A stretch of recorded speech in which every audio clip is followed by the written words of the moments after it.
এইটা সম্পূর্ণ মিথ্যে কথা, অ্যাকাউন্ট হ্যাক হতে পারে না। কারণ সেই বক্তব্য দেবার পরেও তারা আরো অনেক বক্তব্য দিয়েছে, অ্যাকাউন্ট হ্যাক হয়নি। একটি রাজনৈতিক দল 5ই আগস্টের পর থেকে এই দেশের অর্ধেক জনগোষ্ঠী অর্থাৎ মা এবং নারীদেরকে তুচ্ছ তাচ্ছিল্য করে কথা বলা শুরু করলো। তারা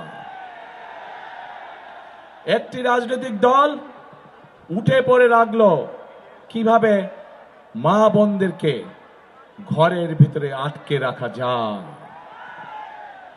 একটি রাজনৈতিক দল বিএনপি যেখানে পরিকল্পনা গ্রহণ করেছে যে বাংলাদেশকে যদি সামনের দিকে বাড়াতে হয়, বাংলাদেশকে যদি সামনের দিকে নিয়ে যেতে হয়, তাহলে সমগ্র জনগোষ্ঠীর এই যে অর্ধেক নারী সমাজ তাদেরকে কখনো পেছনে রেখে সামনে আগানো সম্ভব না।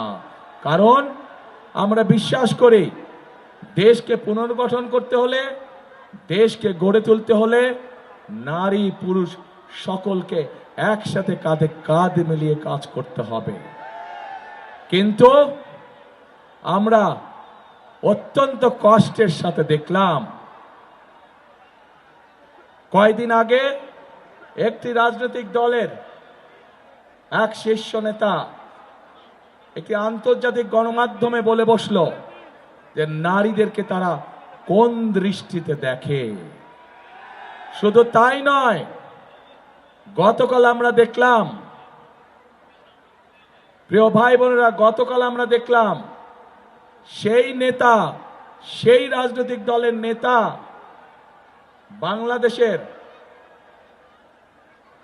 যে নারীরা, যে মায়েরা কর্মজীবী, সংসার চালানোর জন্য, সংসারকে ধরে রাখার জন্য, সংসারকে সুখে শান্তিতে রাখার জন্য যে লক্ষ কোটি মা বোনেরা বিভিন্ন জায়গায় কর্মসংস্থানে নিযুক্ত আছে, কর্মজীবী মায়েরা বোনেরা তাদেরকে কি ভাষা ব্যবহার করে কথা বলেছে। প্রিয় ভাই বোনেরা, আমাদের প্রিয় নবী করিম সাল্লাল্লাহু আলাইহি ওয়াসাল্লাম তার স্ত্রী বিবি খাদিজা, উনিও একজন কর্মজীবী মহিলা ছিলেন, উনিও ব্যবসা করতেন। প্রিয় ভাই বোনেরা, বদরের যুদ্ধের কাহিনী নিশ্চয়ই আপনাদের কম বেশি জানা আছে। সেই বদরের যুদ্ধে মুসলমানদের যে বাহিনী ছিল, তাদের লোক লস্কর, যত রকম সরঞ্জাম ছিল যুদ্ধের, খাবার দাবার সকল কিছুর আয়োজন করেছিল হযরত আয়েশা তার অবস্থান থেকে। শুধু তাই নয়, বদরের যুদ্ধে যে সকল মুসলমান সৈনিকরা আহত হয়েছিল তাদের চিকিৎসা সেবার ব্যবস্থাও হযরত আয়েশার মাধ্যমেই করা হয়েছিল। সেদিন যেই নার্সিং সিস্টেম আমরা এখন দেখি, সেই নার্সিং সিস্টেম সেই সময় হযরত আয়েশার নেতৃত্বে হয়েছিল। প্রিয় ভাই বোনেরা, আমরা গতকাল দেখেছি এই রাজনৈতিক দলটির এই নেতাটি বাংলাদেশের প্রত্যেকটি কর্মজীবী নারী, কর্মজীবী মা, কর্মজীবী মেয়ে সম্পর্কে অত্যন্ত আপত্তিকর একটি কথা বলেছে। প্রিয় ভাই বোনেরা, যারা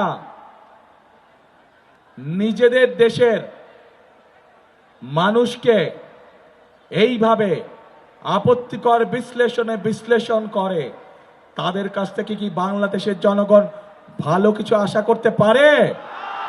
তাদের কাছ থেকে ভালো কিছু আশা করা সম্ভব নয়। শুধু তাই নয়, প্রিয় ভাই বোনেরা, এই আপত্তিকর কথা বলার পরে যখন তারা দেখল বাংলাদেশের সকল মানুষ তীব্র প্রতিক্রিয়া প্রদর্শন করেছে, তখন তারা বলল যে তাদের অ্যাকাউন্ট বলে হ্যাক হয়ে গিয়েছিল। কিন্তু আমরা দেখেছি বিশেষজ্ঞরা বলছে এইটা সম্পূর্ণ মিথ্যে কথা, অ্যাকাউন্ট হ্যাক হতে পারে না। কারণ সেই বক্তব্য দেবার পরেও তারা আরো অনেক বক্তব্য দিয়েছে, অ্যাকাউন্ট হ্যাক হয়নি। অর্থাৎ অর্থাৎ কি দাঁড়ালো? দাঁড়ালো যে তারা সমগ্র জাতির সামনে জলজ্যান্ত ভাবে নিজেদেরকে রক্ষা করার জন্য মিথ্যে কথা বলছে। যারা জনগণের সামনে প্রকাশ্যে মিথ্যে কথা বলতে পারে তারা আর যাই হোক জনগণের বন্ধু হতে পারে না।